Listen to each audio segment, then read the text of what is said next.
A lot of Christians don't know this. All right, let's see it.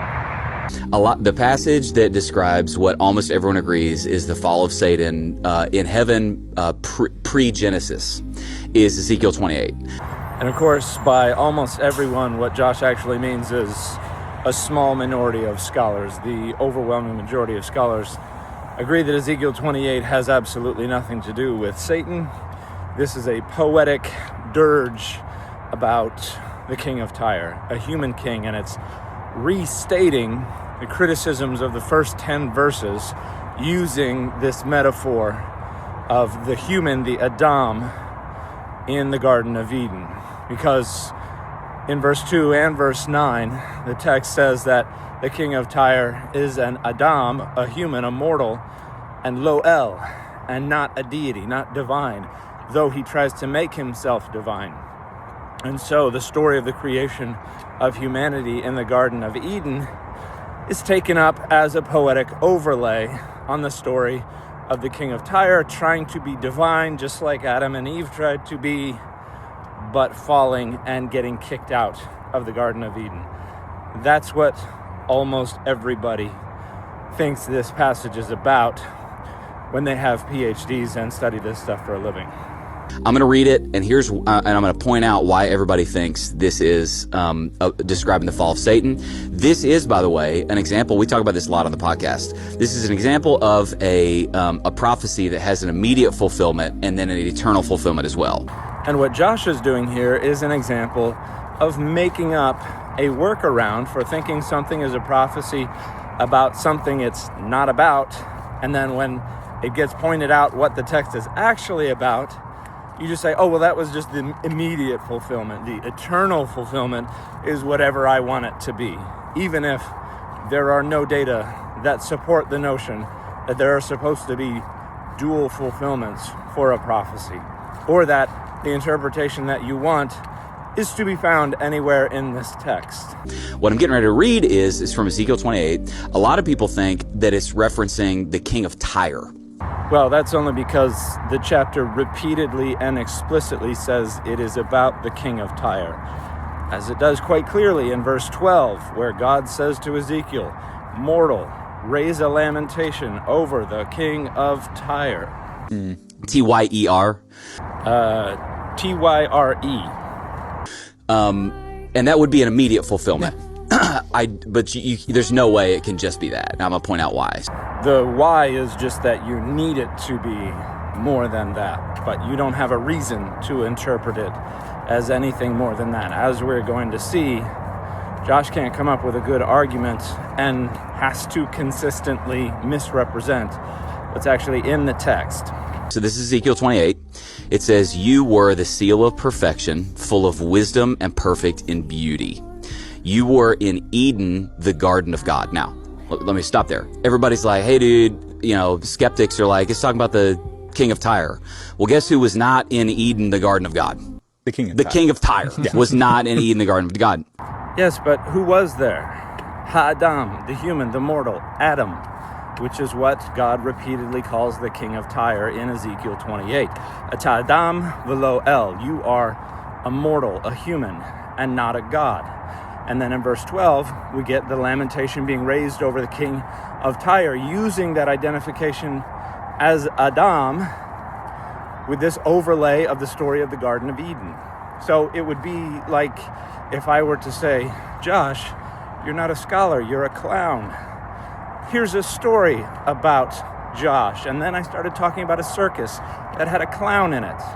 And you might say, wait, this can't be about Josh. Josh was never employed by a circus. But obviously it's a metaphor, and you understand, since I have explicitly said this is a story about Josh, when I talk about the clown that I've repeatedly called Josh, I'm talking about Josh. This is phenomenally basic exegesis. But because you need the story to be about Satan, you have to just pretend that none of that matters. Pretend that, oh, well, the king of Tyre wasn't in the Garden of Eden. How can this be? This doesn't add up. The math ain't mathin'. This has got to be somebody else. Even though Satan is nowhere identified with the serpent in the Garden of Eden in the Bible. And the details that we're going to see associated with this Adam, who is in the Garden of Eden, have nothing to do with the story from Genesis 2 and 3. But let's get to those details. Also, the king of Tyre was not the seal of perfection. And neither was Satan. If you identify Satan with the serpent, it was just a serpent who happened to be wise and cunning, but not the seal of perfection. But we could understand Adam, the human, as the seal of perfection, created by God in the Garden of Eden. That could be the seal of perfection. What is the king of Tyre repeatedly called? Adam. Also, the king of Tyre was a wicked and foolish man. He was not full of wisdom and perfect in beauty. This has to be talking about somebody else. Well, it's talking about Adam, the human, the mortal, which God has repeatedly called the king of Tyre in Ezekiel 28. Okay? So then it goes on. Every precious stone adorned you. That's nowhere in Genesis 2 and 3, and that is nowhere connected with Satan anywhere in the Bible. You were anointed as a guardian cherub. But guess what's nowhere in the Bible?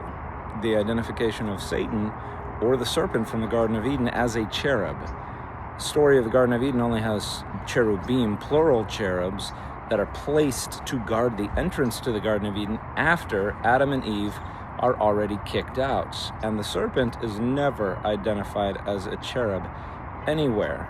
So we've got this problem of the tradition of the Garden of Eden described in Ezekiel 28 not lining up with our tradition from Genesis 2 and 3.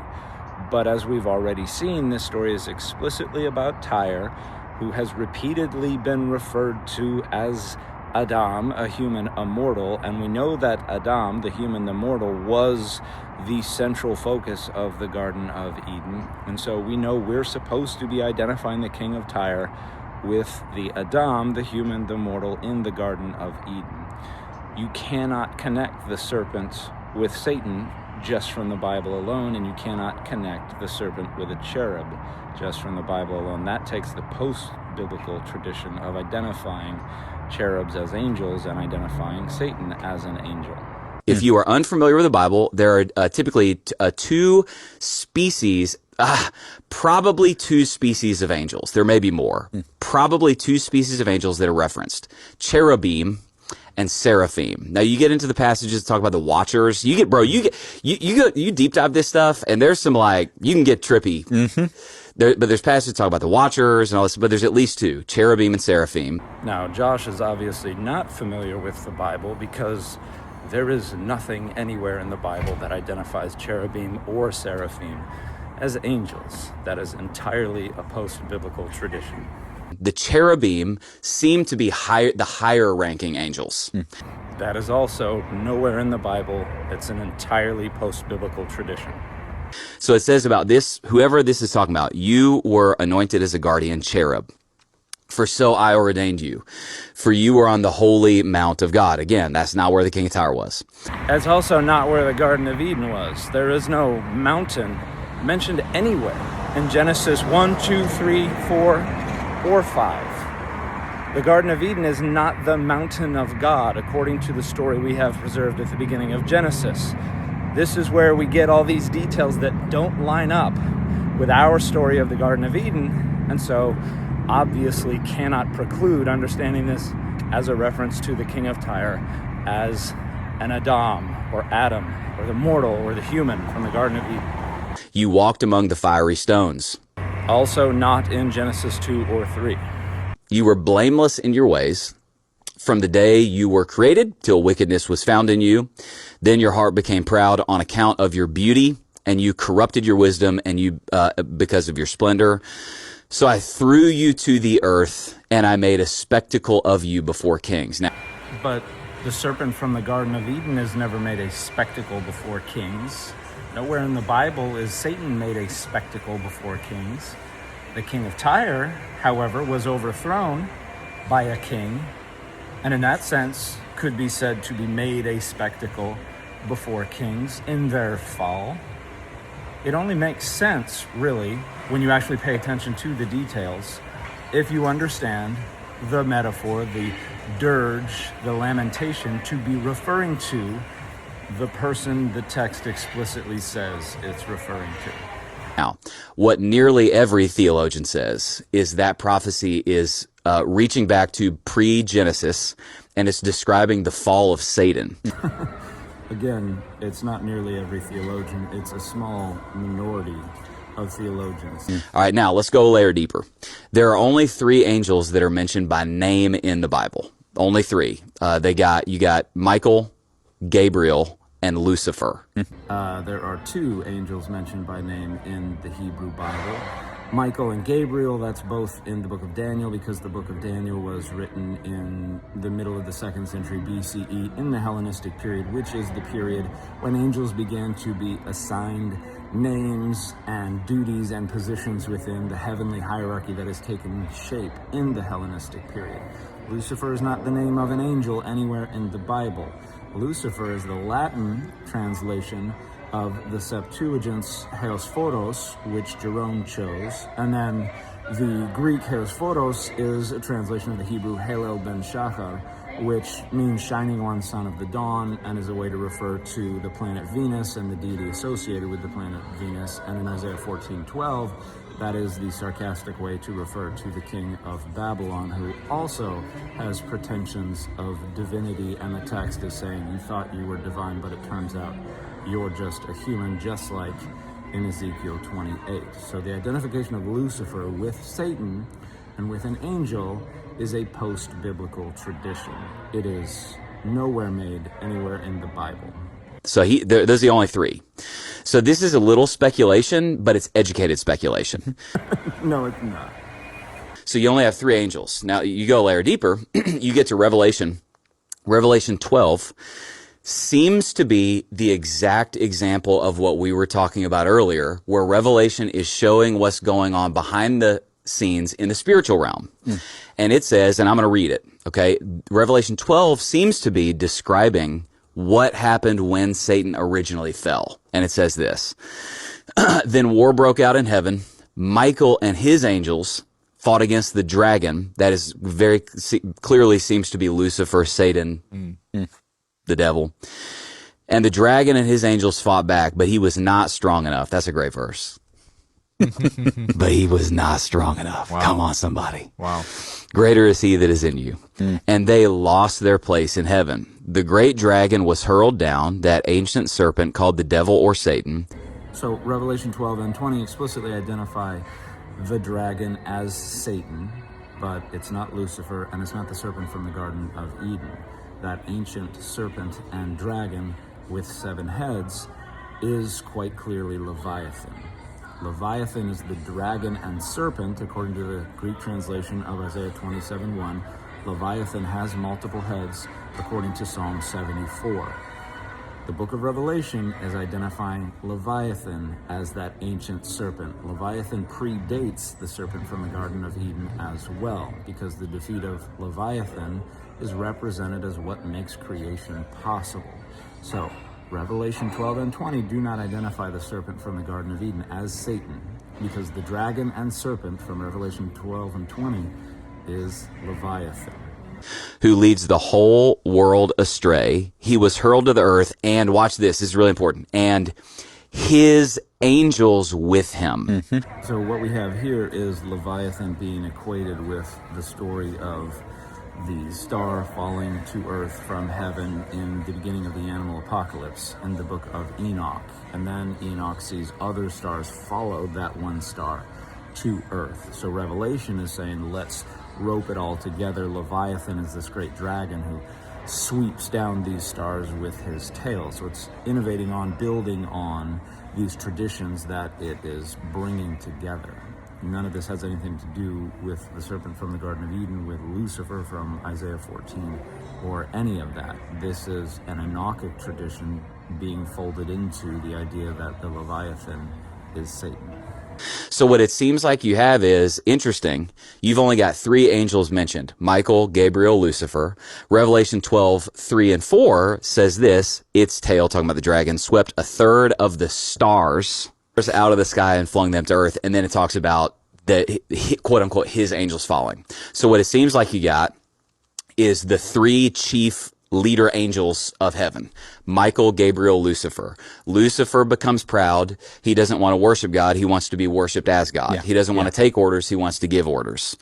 And he rebels. God casts him out of heaven. And think about that. There's 3 angels that are named, and a third, that's really important, a third of the angels fall with him. This answers 2 questions.